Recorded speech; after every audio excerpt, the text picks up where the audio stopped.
Hello, welcome to Maximizing Your Impact, Gifting Appreciated Assets. My name is Aaron Rayum. I am the Director of Financial Planning with the Financial Enhancement Group, and we are working our way through a series of lessons that I've been teaching over the course of the last few months. We are on topic number 6 out of 7. So thank you so much for all of you that have joined and watched us on the previous 6th. The 7th one we'll do on November 20th, so that will be next month. But thank you so much for tuning in to all of the ones that we've done in the past. Today, I'm going to get into some nuts and bolts about what I am passionate about, and that is helping our families gift appreciated assets. As I start to get into this, gifting assets is not for everybody, but we'll talk about when to think about strategies to gift appreciated assets and maybe when a check is better to gift as a donation versus appreciated assets. So with that being said, let's go ahead and get started. For those of you that are joining for the first time, my name, as I mentioned, is Aaron Rayum. I'm the Director of Financial Planning. I've been with our company for 10 years, and I am a certified Kingdom advisor. The big emphasis that I have is on helping families steward our Christian resources well and making sure that they're doing it with purpose, vision, and passion that aligns with their goals and values. One thing to remind everybody is FEG is a SEC registered investment advisor. That does not mean that we are guaranteed or anything with them. We have more than $100 million in assets that we manage, so we are registered with the SEC. We're a 28-year-old company serving people independently as a registered investment advisor. We have 4 offices in central Indiana, as well as an office in California and 2 of them in Georgia. So let's go ahead and just give a reminder of the last workshop that I'm going to do prior to year end. That is decoding and understanding your tax return to help build wealth. And one of the things that I've learned over my 20 years in this career is that if you do not understand how taxes work and how things flow through your 1040, that can erode wealth over time. And we'll talk about some of those strategies moving forward. As a reminder, at FEG, we do have 5 critical elements that we talk through, that we help families walk through. And this is part of our family focused process that is trademarked, where we give people things to think about in each one of these buckets. Every week, an advisor or myself go through a video series that we send out that break down very topical things in our 5 critical elements. So if you're new and joining for the first time, you can register for our Elements in Focus video that does go out on Friday. And so we'll get you registered for that. Today, we're going to cover quite a few things, and I'm going to do it pretty briefly. So if whatever I say or whatever I'm going through sparks an idea, sparks a question, you can go ahead and post that as a comment in our chat feed, or you can send questions to talktofeg@yourlifeafterwork.com. We'll be happy to answer those there. Or most importantly, book a meeting with us. You can call us 800-928-4001 and come in for a meeting that we can talk about your specific, unique financial journey. So what we're going to cover today is why consider gifting appreciated assets, writing checks versus gifting, looking at some of charitable tools to use, looking at what time in the year to do it. A lot of times the year-end advantage is one thing we look through, and then practical considerations along with integrating faith, stewardship, and legacy. So let's go ahead and move forward and first define what an appreciated asset is.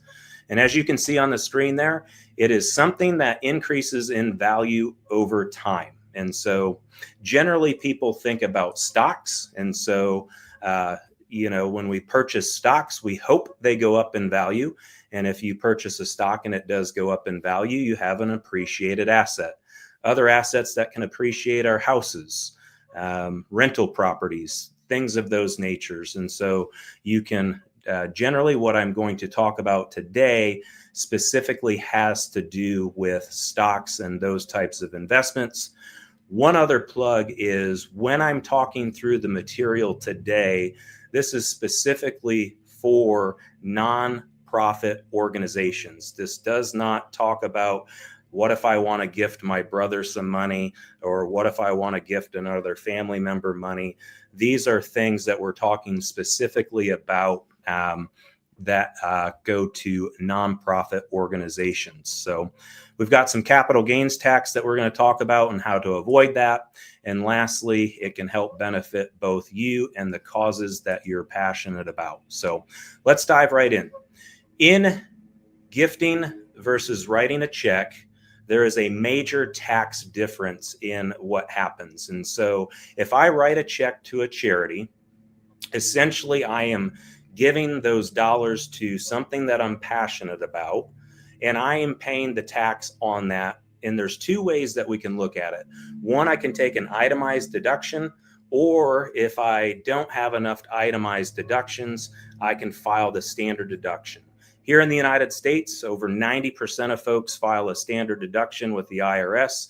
That's because they raised that deduction so high a few years back. Not a lot of people itemize anymore. So the difference in tax treatment is when you gift a check, you don't really get anything other than the deduction that's going on your return. The benefit of using an appreciated asset is taking that asset and transferring the tax burden to the charity. So as you can see, let's say we purchased a stock and that stock was bought for $10,000.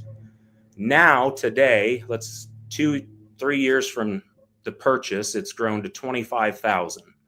So there's a $15,000 capital gain that could produce taxation.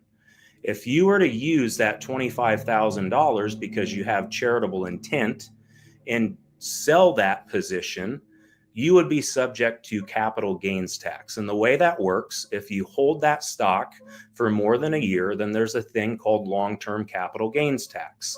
If you were to sell that stock prior to a year, you're taxed at short-term capital gains, which is taxed at ordinary income rate. So for this case study, we said 3 years. So we bought a stock at $10,000. Now it's worth $25,000, and we want to give to a charity we're passionate about. And instead of selling that stock, we can use that and transfer that as an appreciated asset gift directly to the charity. And the reason we want to make sure it's a non-for-profit is because they don't pay federal income tax. And so hypothetically, if you sold that, what you would do is pay the taxation on the capital gain. And so that $15,000 is subject to capital gains tax, depending on which tax bracket you may fall in. If you're in the federal bracket, the 12% federal marginal bracket or below, you don't pay any federal capital gains tax. Anything above that bracket is where you would be subject to capital gains tax rates. Currently, they are at 15 and 20%, depending on how much income you make. And if your income is high enough, you could be subject to a 3.8% surcharge and taxation. So go back to the $15,000 capital gains tax. If we were to sell that on our own and we paid a 15% capital gains tax, you would have to transfer those dollars to the IRS and then net the gift to the church or charity. And so that full $25,000 gift is not realized. However, if you use your stock, transfer it to the charity, you can give a full gift and not pay any taxation whatsoever. And that's the beautiful thing about gifting appreciated assets versus using or writing checks. One other caveat and one tool that we use here at the Financial Enhancement Group a lot is in that same stock, let's say you enjoyed it because it did go up by 15K, and there's maybe a reason you purchased that other than appreciation. Maybe you enjoy what the company does and you still want to continue to invest in that company. What then should happen is you take that same $25,000, repurchase the stock that you just gifted to the charity, and now it raises your cost basis in that stock and leaves you with less of a capital gains tax. So a lot of different things to do. Some smart things that we use here at Financial Enhancement Group are two tools, one of them being a qualified charitable distribution and the other being a donor advised fund. One question came in that I'll answer real quick. Can the donated securities then be itemized as a charitable contribution? Yes, they 100% can. So if that $25,000 gift was made, you can itemize that on your tax return as long as your itemizations add up to more than your standard deduction. So just as a reminder, the three big things that folks itemize, that would be your mortgage interest if you have it, your charitable deductions, and your state and local taxes. Our state and local taxes were capped at $10,000. In 2026, that's going up to $40,000. So there was a raise in your state and local tax cap. And then major medical expenses exceeding 7.5% of your adjusted gross income also falls into what you can itemize. Great question. Yes, if you donate the security, you do get to deduct that as long as you itemize. Thank you. That is the other big benefit for that. So I appreciate the question. Getting into qualified charitable distributions and donor advised funds. If you have IRA dollars that have not been taxed, which a vast majority of people in the United States do, that is their largest piece of asset outside of their house, is IRA dollars. If you have charitable intent and you're older than 70 and a half, it is most likely wise to gift out of your IRA to that charity directly using a qualified charitable distribution.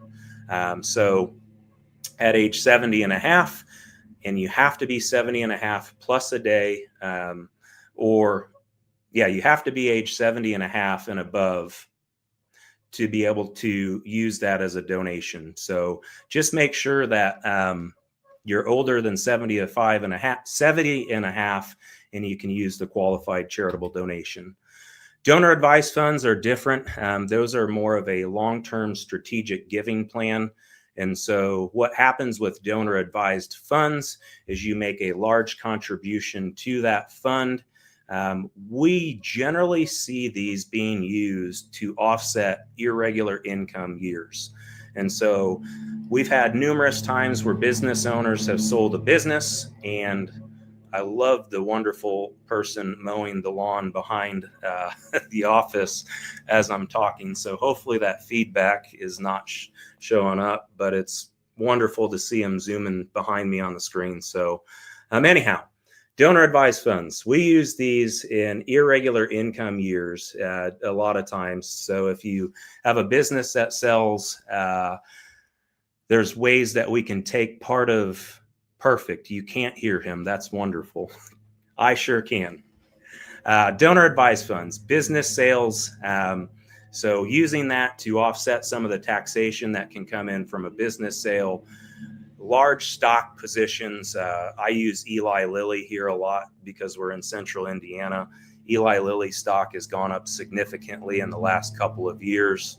And so it's a good way to be able to transfer some of that capital gain risk to a charity. And so using a donor advised fund is a way to move money into a way to pass some taxation.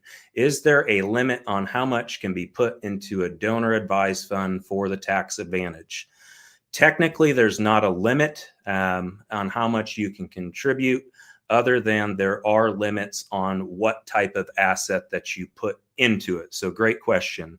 If you were to donate cash to a donor advised fund, you can deduct up to 60% of your adjusted gross income. If you were to use an appreciated asset like we've been talking about, you can deduct up to 30% of that appreciated asset. So if I had $1 million worth of income this year and I wanted to write a check because I sold a business, I could write a check to the donor advised fund for $600,000 and get that deduction. If I had that in an asset, I could write off up to $300,000, but there is no limit on how much you can add to it. However, there are some restrictions with the donor advised fund. Once you put the money in there, it becomes irrevocable. So you really want to think through how those strategies work. The other nice benefit about a donor advised fund is you can actually invest inside of the account. So just like you have brokerage accounts and other types of accounts, you can invest and grow those dollars inside of a donor advised fund. It allows for more longer term giving strategies. So a QCD, just as a recap, make sure you're age 70 and a half or older. Using IRA dollars, there are limitations on it. I think this year you can gift up to $106,000 out of your IRA. The benefit there is you do not get an actual tax deduction, but you don't pay any federal income tax on that gift. And so a lot of times we see folks with large IRAs and we're helping them unwind the unwanted tax nightmare that comes down the road when required minimum distributions begin to start. And unfortunately, when a spouse passes away and their tax bracket gets cut in half. So let's move on. The year-end advantage. When we do a lot of our planning here at FEG, it revolves around two different things: tax planning and tax reporting. Tax planning is what we do throughout the year. So currently we're in 2025. All of our tax planning strategies, or most of our tax planning strategies, need to be done prior to the end of the year, prior to December 31st. And a lot of the times we hold off, or not a lot, we do hold off. We spend the last quarter of the year specifically focused on tax planning for our families at FEG. The reason for that is because life happens basically between January and December. And things change in life. Things can change quick, they can change fast, they can change drastically. And so if we start to enact some of our tax planning in January, and there's a major life event that threw something off, we could have put you down an incorrect path. And so there's things that we proactively focus on in the year, and then there's things we proactively focus on towards the end of the year, and that would be getting into your gifting strategy. And the reason it makes the most sense is because we can start aligning things with your goals and visions. So we know what your RMD is at the beginning of the year, because how that works is December 31st. We get a snapshot of what the year-end value is, and it tells us what we need to take out in 2026. So for 2027, we'll know by the end of December of this year. For 2026, we'll know by the end of this year what your required minimum distribution is for next year. However, life happens. There's times where we've had to take out extra distributions in a year because someone needed to replace a roof, a water heater broke, a car needed to be replaced. And so we focus more of that year-end planning because we have a better idea of where your income's going to be in October, November, and December, and it allows us to alter our strategies prior to year end. Amplifying your impact. I already covered that a little bit. That is making sure you're not giving more to the IRS than what you legally have to. So if you're giving and you're doing that out of writing a check and you have appreciated assets, or if you're over age 70 and a half and you want to do some qualified charitable donations, that reduces tax drag while still being able to gift to a charity. One other major thing that I want to point out here when we're talking about amplifying impact is a shift of how I have seen people give over the course of a number of years. If you have been conditioned to, let's just say tithe at a church, you want to give 10% of your income. That works great while you're working. So for instance, let's say you make $150,000 a year and you give 10% of that, which is 15 grand. And all of a sudden 65 hits, you say, hey, I want to exit the workforce. I've built up enough savings. I've got a good pension. I've got Social Security that's going to kick in. And so I'm just ready to retire, slow down, and do things that I'm more passionate about. And so maybe your income drops from 150,000 down to 50, just based on your fixed income. Well, 10% of 50,000 is vastly less than 10% of 150,000. There's a $10,000 difference. And so what I see a lot of times people do is they're still giving out of their income, which they're still giving that 10%, but there's a dramatic drop because they're now giving out of a lesser income, even though they have assets over here that they've accumulated over time that they could give out of as well. So in that instance, let's say you've built a portfolio of $1.5 million. You just reduced your gifting by 10,000 because your income has slowed down, but you still have $1.5 million over here that you're not considering doing gifting out of. And that really hurts charities long term. So there's a shift. You still give out of that, but that reduces your ability to amplify and impact. And that's a shift that I see happen a decent amount of times, is a slowdown in income. Continue to gift, but you're doing it in a lesser income fashion. The other benefit is it benefits your lifetime plan and also your legacy. So another thing that I see often is people have this innate fear of worrying of running out of money. And so they're a little bit timid with how much they can gift. Just make sure you have a good strategy working with a fiduciary financial advisor that will allow you to keep you on track with your giving plans. And so a lot of times people don't spend more than what they need. And so they have the ability to give more than what they are currently doing. I'm not telling you to give more. Our strategy here is to help you be a better giver. And I think a lot of folks get tied up by making sure they don't run out of money. So some practical considerations. Another reason why we wait till the end of the year. We have to pay attention to income because if life happens, it can throw off our planning. We want to make sure we're taking advantage of all of the deductions that we get and also optimizing the timing of when things need to be given. For most charitable contributions, they have to be done prior to the end of the year, prior to December 31st, so that you get that gift that will impact your taxes the following year. The other thing that you really need to pay attention to is working with your custodians. A custodian is who you use to help manage your assets. So at Financial Enhancement Group, our custodian is Charles Schwab. One of the big things is when you do a QCD gift is paying attention to your 1099-R. If you take money out of an IRA account, you will get a 1099-R the following year. What the custodians don't do is they don't mark how much you give in a QCD. That is something that you need to pay attention to.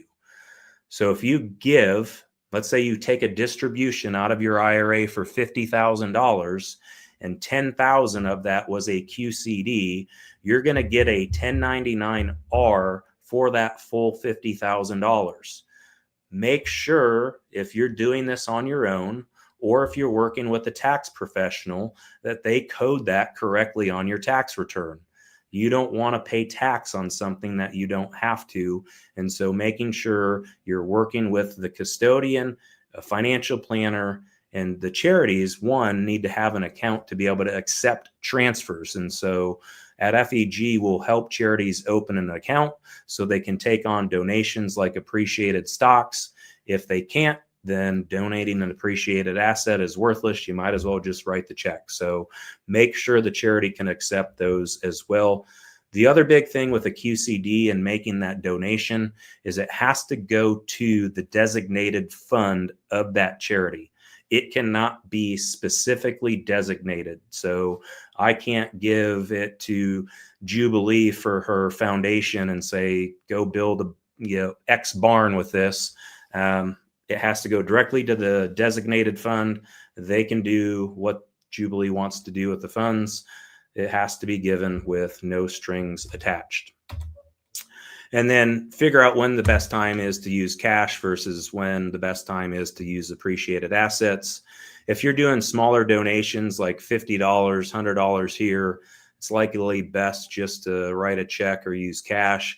But if you're using large or doing larger donations, it makes the most sense to use an appreciated asset or a QCD in that fashion.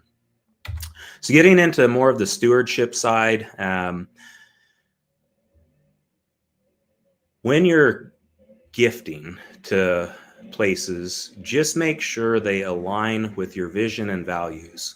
Make sure the dollars that you're giving to those charities go to places that you want them to go to. And a lot of charities, churches, they'll show you their budget. So it'll break down how much of your actual gift goes to the cause directly. So you can see how much goes to payroll of the employees. You can see how much goes to the expense of the operation. So if you're gifting to a specific charity, just make sure most of those dollars are going directly to the cause, because a lot of times you can gift to charities and some of them don't give as much as what you think directly to the cause. You can use gifting to shape your family values. You can use it to show generosity throughout generations.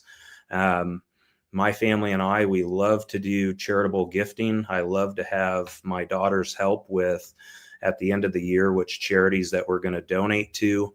It brings out the blessings to them.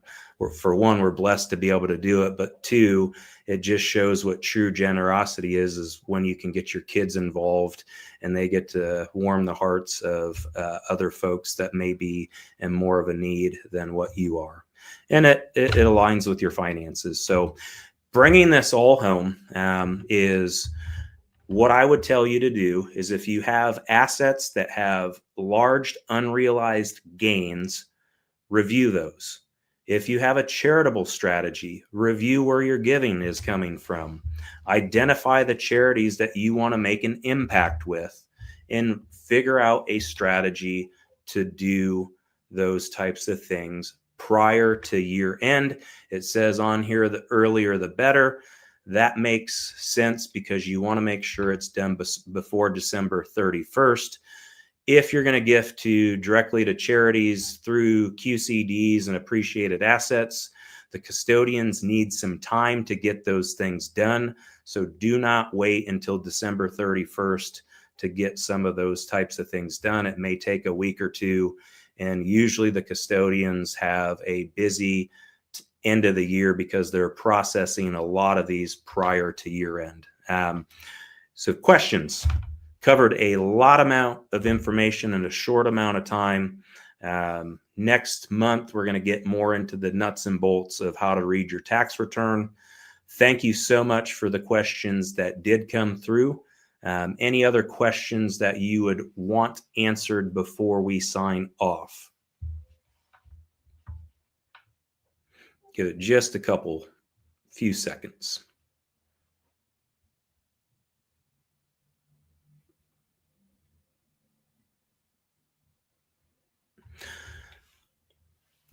All right. As we wrap up, November 20th, same time, 2 p.m., we're going to walk through understanding your tax return to build wealth and just look at a deep dive of going through what the 1040 looks like.